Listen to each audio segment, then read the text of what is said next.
Troubling statistics show American Indians and Alaska Natives experience sexual abuse and violence at a much higher rate than other groups. But in Indian country, advocates say it's often hard to even talk about domestic abuse and sexual assault. One group based right here in Albuquerque is trying to address the stigma and offer opportunities to help young people learn about healthy relationships.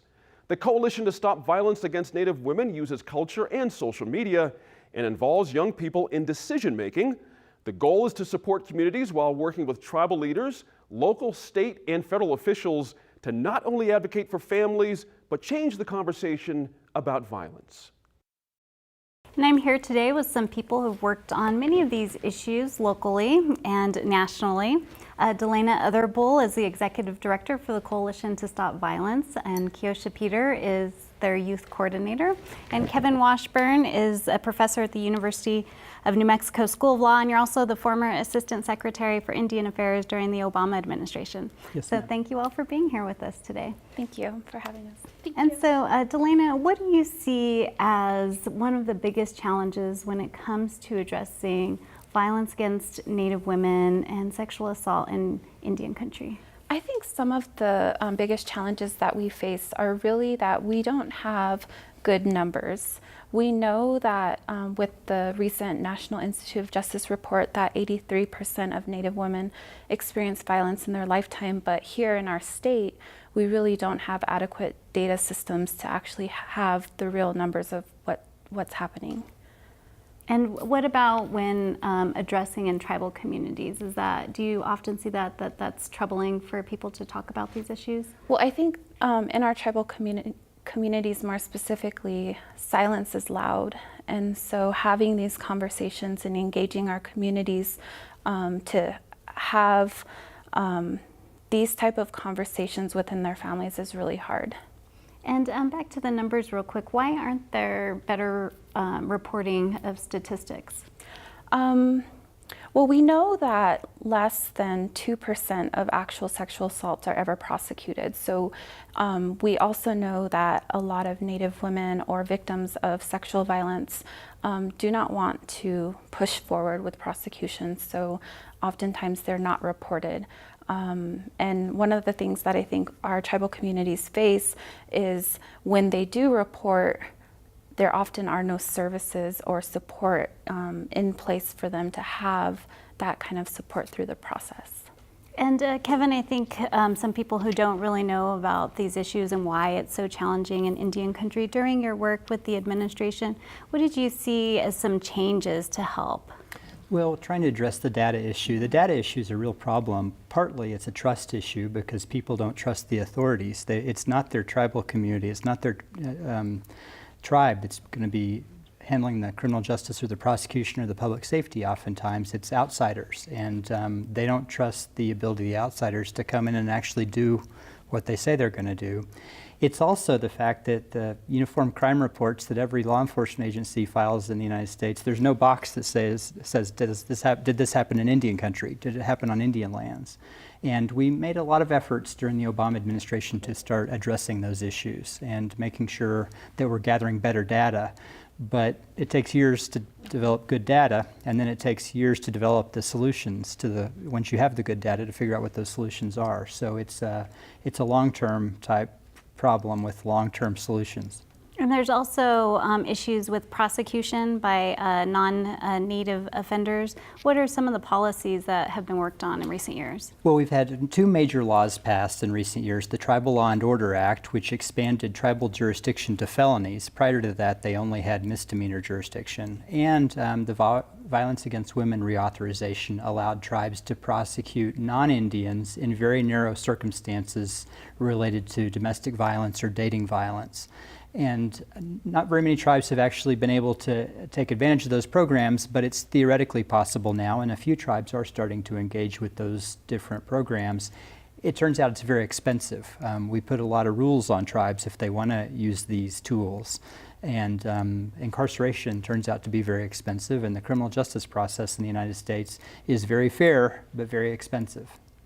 And Keosha, some of your work at the Coalition is to bring healthy relationships and talk about healthy relationships, and in particular your job with working with young people. Tell us a little bit about that.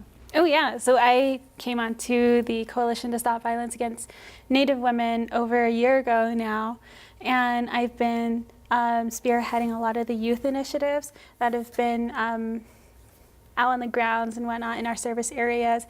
So some of the things that we do are presentations on healthy relationships or on dating violence, and we also do a presentation on murdered and missing Indigenous women, so to bring more awareness to the issue within the US and in Canada. Another presentation that we have includes our Land, Body, and Resiliency presentation, and that's really looking at community-based learning and community-based conversations versus having someone come in with a PowerPoint. This presentation takes our conversations to a new level, I think, maybe because it's a critical dialogue versus a presentation. And so all of our young people, usually less than 30 people, come together and we'll have a conversation on what do our relations look like, what relationships do we have established within our lives, because you can't really look at relationships that are negative or that have violence within them without looking specifically toward relationships that have already been established for these young people. So what are these relationships that they have? Their relationships are with their families, with their lands, with their culture, with their turquoise. A lot of young people tell me these things, what they have relationships with. And that's the information that we use to be able to do better outreach for our young people and really get their own voice to see how can we make our presentations better, how can we approach this from a positive perspective versus a negative trauma-based perspective. And Delana, why is it important to start with young people? Your coalition has an annual youth summit that it's been doing for a few years now. So why engage with the young people? I think what we're really focusing on, and Kyosha has done an amazing job, is we're really trying to break the cycle of violence because, my generation and some of, my parents' generations and grandparents' generations, they've kind of learned or even normalized violence within the family. And so what Kyosha is doing is she's holding these, I hate to call them workshops, but they're really these spaces, hashtag let's talk about it, where she brings in street tacos and conversation and she makes it really fun, and they're talking about what is healthy relationships, what is healthy communication, how do we honor and hold space with our relatives, and even when we get into intimate relationships with others, how do we engage in setting boundaries. And I don't think that that's something that even my generation learned. And so it's something that we're having conversations and critical dialogue around now. And she's doing it in a really fun, kind of engaging way. She's taking it to social media. And it's breaking barriers that I think that this movement has really struggled to break. And Kevin, with the work with the coalition, with the advocates, and then you have tribes, local, state, and federal, why is that important to address this issue? Well, I'll tell you, it's not people at the top in Washington that really change things. It's people on the ground that are working in the communities. That's where the change really needs to happen, and you can't change it from Washington, D.C. I spent several years trying, and it's just impossible. But if people committed on the ground are working to change things, they can make a difference. It's just so interesting that so many Native people haven't seen a healthy relationship. It needs to be shown to them. They need to be taught how to behave in a relationship, and or they've been exposed to a lot of unhealthy relationships, and that's the norm. And so talking about those things in a very intentional way is really the way to address it. And do you see any kind of policy changes that need to happen? I'm sure there are a lot of them. There are a lot, but focusing on youth is so important. That was really the First Lady in the Obama administration, Michelle Obama, really wanted to start focusing on youth. And so the Obama administration held its first White House Native Youth Summit in 2014, I believe. And we really started engaging with Native youth because we realized that's the root, that's the root. That's where we can really make a difference. These are long-term problems. You need to think about them generationally. And so if you can get people when they're young, before they've developed bad habits and really reach them, that's the time. And in New Mexico in particular, what do you see needs to be done to address violence? Well, a lot more education. The tribes here have been somewhat reluctant to take up that criminal justice authority, which is appropriate. It's not right for every tribe. And criminal justice solutions aren't the solution to every social problem, obviously. Incarcerating people is not the solution to everything. But they really need to be talking about it, and some of our communities in New Mexico are not good about talking about difficult issues. Pueblo people can be reticent about these things, especially, and so it's a lot of us are conflict avoidant. We don't like to face conflict, and this is hard stuff to talk about. So those are some of the issues, and these are great solutions to those issues. And your thoughts on what needs to be done here in New Mexico? I think empowering and supporting our young people, because they bring a lot of knowledge to the table, and giving them spaces where they can have these conversations within their own communities. And so we hold the annual Native Youth Summit with the intention that all of the youth who have come to our youth summit are returning back to their communities and taking leadership initiatives. They're starting youth councils. They're doing things within their communities, and that's where the change is going to happen. And what about you? What would you like to see changed in New Mexico? In New Mexico, I would really like to see a lot of support for young people and young organizations as well. Let's see.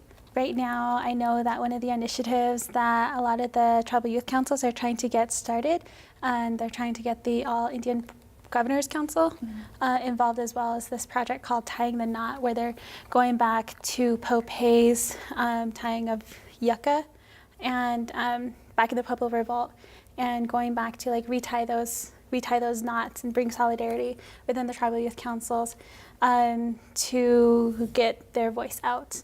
And so that's happening right now with Pueblo communities and a lot of the tribal youth councils, such as like Santa Clara Youth Council, the Navajo Council out of Torreon, New Mexico.